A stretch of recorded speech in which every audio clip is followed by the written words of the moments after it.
줄 테니까 걱정하지 말고.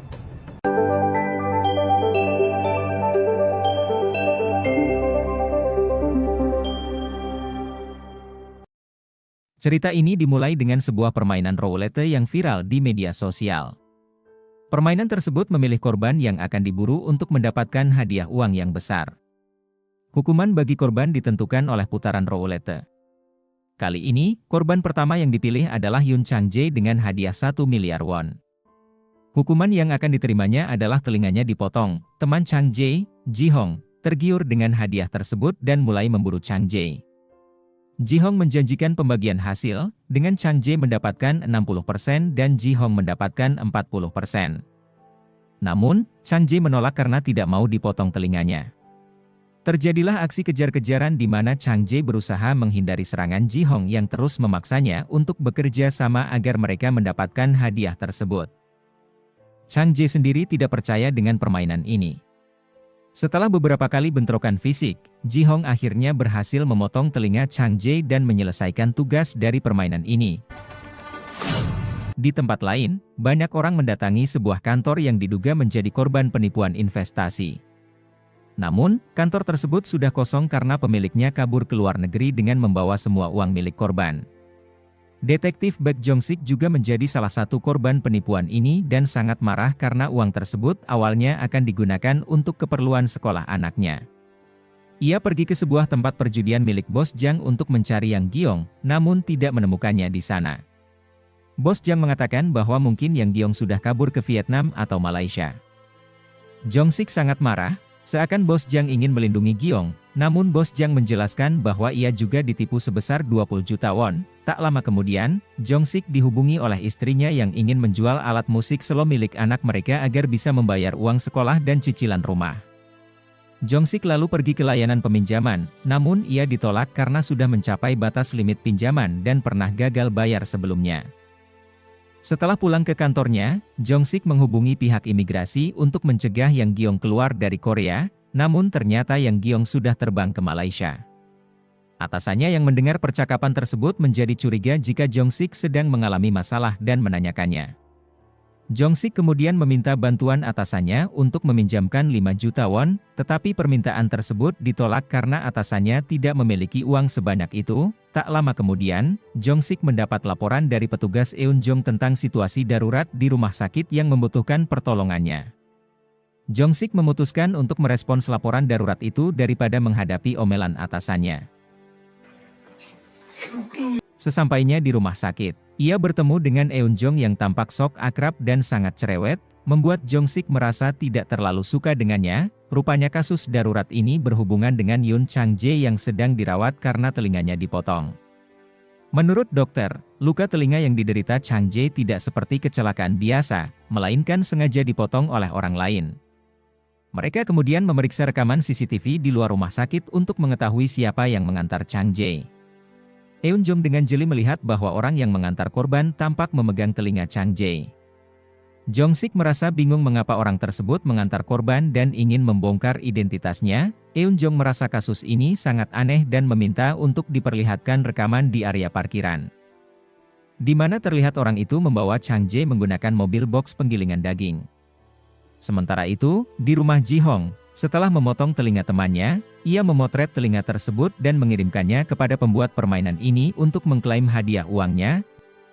Jong-sik kemudian melaporkan hasil temuan itu ke atasannya. Atasannya meminta Jong-sik untuk menyelesaikan kasus ini karena sudah ada laporan yang masuk. Jong-sik sebenarnya malas menangani kasus ini karena sedang menghadapi masalah keuangan. Ternyata, petugas Eunjong yang melaporkan kasus ini, sehingga mau tidak mau Jong-sik harus mendatangi tempat di mana mobil box tersebut berada. Awalnya Eunjong ingin ikut bersama Jong-sik, tetapi Jong-sik meminta Eunjong untuk menemani korban di rumah sakit agar ia tidak kabur.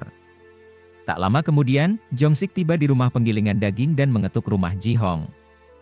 Namun, tidak ada yang membukakan pintu, dan pintu rumahnya ternyata tidak terkunci. Jong-sik merasa curiga dan memutuskan untuk masuk ke dalam rumah.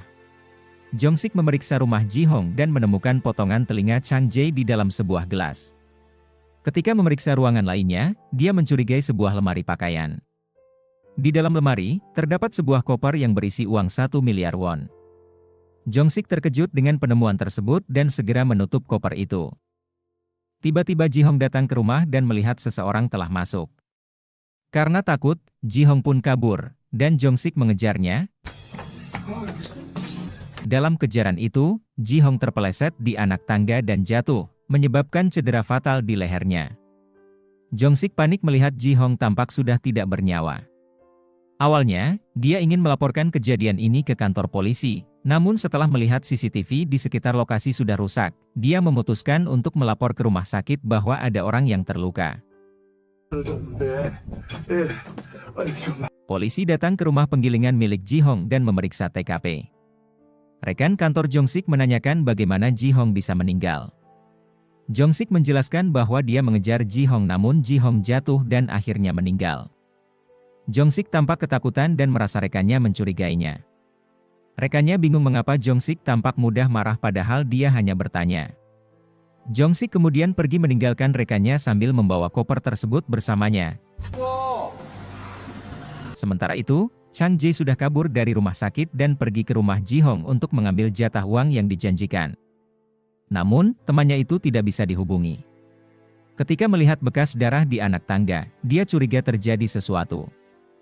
Rumah Ji-hong telah dipasang garis polisi, dan Chang Jae mencoba mencari koper uang tersebut namun tidak menemukannya.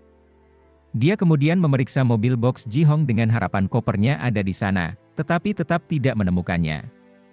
Dia menyadari bahwa mobil box tersebut menghadap ke depan rumahnya dan ada rekaman dari dashcam yang terpasang di mobil. Chang Jae pergi ke warnet untuk melihat hasil rekaman dashcam. Dari rekaman tersebut, terlihat seseorang mengambil koper itu, dan setelah beberapa saat, banyak mobil polisi datang ke tempat kejadian. Chang Jae mengetahui bahwa orang yang mengambil koper tersebut adalah seorang detektif. Di tempat lain, Jong-sik sampai di parkiran apartemennya. Dia berhati-hati mencari parkiran yang tidak terekam CCTV agar tidak ketahuan membawa koper uang di bagasi mobilnya. Setelah menghitung uang di dalam koper, Jong-sik mendapati jumlahnya adalah 1 miliar won. Keesokan harinya, istri Jong-sik terkejut melihat tas berisi uang di meja dan membangunkan suaminya. Jong-sik beralasan bahwa dia telah menangkap pelaku dan mengambil sebagian uangnya. Istrinya merasa lega karena uang mereka telah kembali. Putri mereka juga kaget melihat uang tersebut dan merasa senang karena tidak perlu bekerja paruh waktu lagi. Jong-sik berjanji akan membelikan alat musik slow baru untuk putrinya, membuat putrinya senang karena ayahnya bisa diandalkan. Di rumah sakit, petugas Eun-jong terkejut saat mendatangi kamar korban dan tidak menemukannya. Ia segera berlari menemui petugas rumah sakit untuk menanyakan keberadaan Chang Jae. Sementara itu, Jong-sik membuat laporan penutupan kasus Chang Jae karena pelakunya, Ji-hong, sudah meninggal, dan meminta persetujuan dari atasannya. Kemudian ia dihubungi oleh Eun-jong yang memberitahukan bahwa Chang Jae telah kabur dari rumah sakit. Jong-sik, yang takut Eun-jong akan melakukan sesuatu yang nekat, menasihatinya bahwa mungkin Chang Jae kabur karena takut dimintai keterangan oleh polisi dan tidak mau repot. Namun, Eun-jong tetap ingin menyelidiki kasus ini lebih lanjut, dan Jong-sik membiarkannya jika Eun-jong ingin tetap menyelidikinya. Saat Jong-sik berada di luar, Chang Jae tampak mengamatinya dari kejauhan. Di kantor polisi, sedang ada rapat untuk membahas kasus roulette yang meresahkan. Jong-sik terkejut mengetahui bahwa uang yang ia curi adalah hasil dari permainan tersebut, di mana korbannya adalah Chang Jae. Kepala kepolisian menanyakan kepada Jong-sik apakah ia menemukan uang 1 miliar won di rumah Ji-hong. Jong-sik berbohong bahwa ia tidak melihat apapun. Karena kasus ini berhubungan dengan Chang Jae, Jong-sik diminta untuk membawa Chang Jae ke kantor polisi. Jong-sik mengaku bahwa Chang Jae sudah kabur pagi ini, membuat atasannya kesal karena Jong-sik baru memberitahukan masalah ini. Kemudian, pencipta permainan ini mengunggah video terbarunya yang menjanjikan akan memberikan uang 1 miliar won di Stadion NC Park karena banyak yang meragukan keaslian hadiah dari permainan tersebut. Kepala kepolisian, yang awalnya tidak percaya dengan permainan ini, memutuskan untuk mengantisipasi dengan mengirimkan polisi untuk menjaga lapangan dari kerumunan warga. Di lapangan, tampak banyak pengamanan, dan tiba-tiba banyak orang berdatangan untuk melihat apakah janji pencipta permainan ini akan terbukti. Mereka antusias menunggu pukul 5 sore, waktu yang dijanjikan. Tepat pukul 5 sore, dari atas langit tampak 3 balon hitam yang dibawa oleh drone menuju ke lapangan tersebut. Orang-orang menyadari bahwa perkataan pencipta permainan ini tampaknya terbukti dan mulai berebut masuk ke dalam lapangan, menciptakan situasi yang kacau dengan dorong-mendorong antara petugas dan warga yang ingin masuk. Situasi semakin tegang ketika drone mulai menurunkan uang dari balon. Dan kerumunan semakin tidak terkendali, karena kalah jumlah, polisi tidak bisa berbuat banyak saat orang-orang mulai masuk ke lapangan. Jong-sik yang tiba lebih dulu di lapangan melihat balon-balon tersebut meledak dan uang 1 miliar won berhamburan jatuh ke lapangan. Orang-orang semakin bergegas setelah mengetahui uang tersebut sudah berada di tengah lapangan dan segera berusaha mengambilnya. Suasana menjadi kacau saat orang-orang saling mendorong dan berebut uang. Bahkan beberapa petugas polisi juga ikut mengambil uang tersebut. Tak lama kemudian, semua orang yang ada di lapangan dibawa ke kantor polisi untuk dimintai keterangan dan mengembalikan semua uang yang mereka ambil. Pencipta permainan ini kemudian mengirim video terbarunya yang akan memainkan permainan baru. Dalam video tersebut, ia memutar roulette untuk menentukan siapa korban berikutnya dan berapa hadiah yang akan didapat.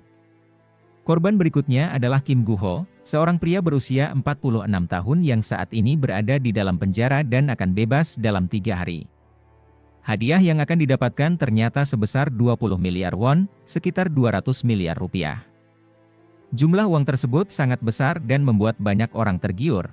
Pencipta permainan ini kemudian memutar roulette untuk menentukan hukuman apa yang akan diterima Kim Gu-ho.